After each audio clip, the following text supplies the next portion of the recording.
தென்னாடுடைய சிவனே போற்றி, எந்நாட்டவர்க்கும் இறைவா போற்றி.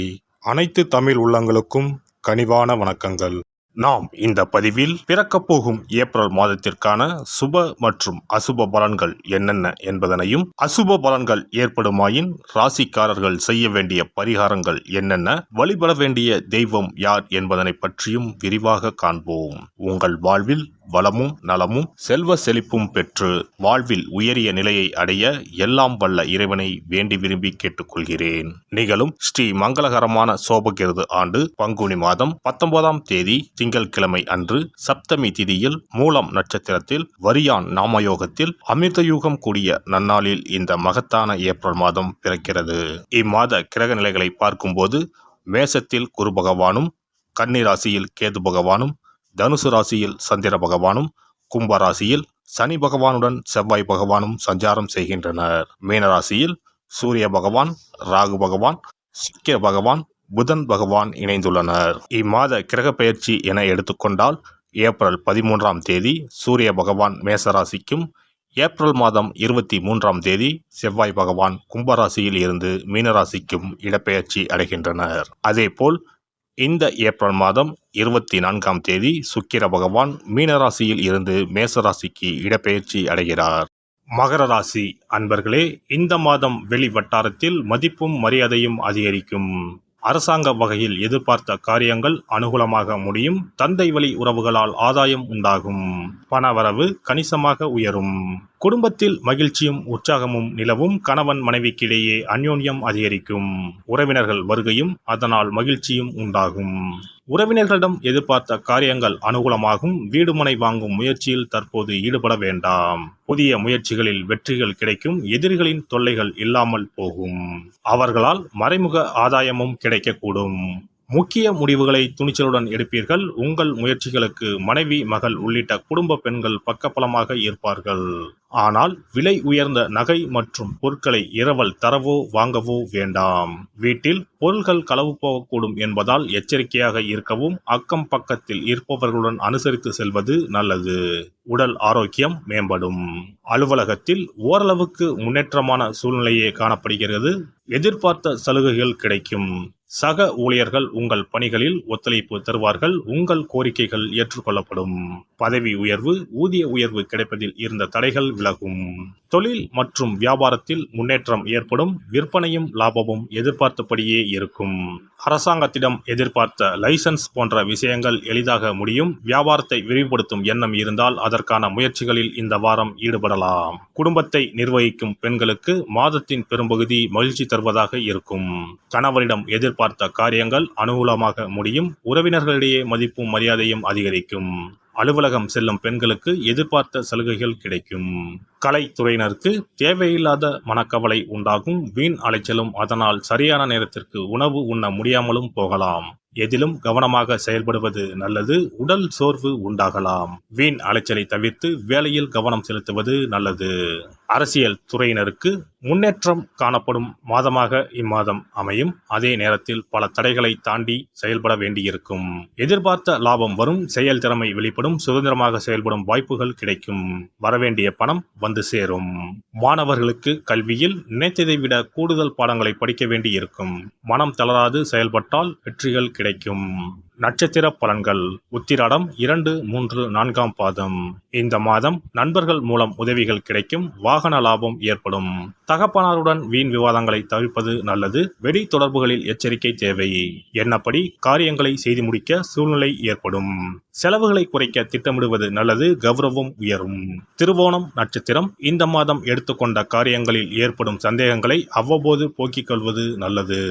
திட்டமிட்டு செயலாற்றுவது முன்னேற்றத்திற்கு உதவும். சிக்கலான பிரச்சனைகளையும் எளிதாக தீர்ப்பீர்கள். பணவரத்து இருக்கும். திறமையான செயல்களால் புகழும் அந்தஸ்தும் உயரும். அவிட்டம் 1, 2 பாதம். இந்த மாதம் பேச்சின் இனிமை, சாதுரியம் இவற்றால் எடுத்த காரியங்கள் எல்லாம் கைகூடி வரும். ஆன்மீக பணிகளில் நாட்டம் செல்லும். உங்களது பொருட்களை கவனமாக பார்த்துக் கொள்வது நல்லது. வாகனங்களில் செல்லும் போதும், ஆயுதம், நெருப்பு இவற்றை கையாளும் போதும் கவனம் தேவை. வியாழக்கிழமைகளில் தட்சிணாமூர்த்தி வழிபாடும், ஞாயிற்றுக்கிழமைகளில் சரபேஸ்வரர் வழிபாடும் நலம் சேர்க்கும். அதிர்ஷ்ட நாட்கள் 2, 5, 8, 10. சிறப்பு பரிகாரம். கடன் சீக்கிரம் அடைபட செவ்வாய்க்கிழமை இந்த எளிய பரிகாரம் செய்யுங்கள். முருகப்பெருமான் உடனே ஓடி வந்து உதவுவார். செவ்வாய்க்கிழமை அன்று சில எளிய பரிகாரங்களை செய்வதால் விரைவில் கடனை அடைத்து விடலாம் என நம்பப்பட்டு வருகிறது. செவ்வாய்க்கிழமையின் சிறப்புகள் பற்றி காண்போம். எவ்வளவு சம்பாதித்தாலும் வரவும் செலவும் சிலருக்கு சரியாக இருக்கும். சேமிப்பு என்பது உப்புக்கும் இருக்காது. ஆனால் சிலருக்கு வரவை மீறியும் அதிக செலவுகள் ஏற்பட்டு கடன் போன்ற பிரச்சனைகள் வந்துவிடும். இதனால் நிம்மதியாக வாழ முடியாமல் திணறுவர். இந்த மாதிரியான பிரச்சனைகளுக்கு தீர்வுகளை முருகப்பெருமான் அருள்வார். அவருடைய வழிபாட்டிற்கு ஏற்ற தினம் செவ்வாய்க்கிழமை. செவ்வாய்க்கிழமை அன்றைய நாளில் கடன் பிரச்சனைகள், பணி தொடர்பான பிரச்சனைகளை நினைத்து முருகனை வழிபடலாம்.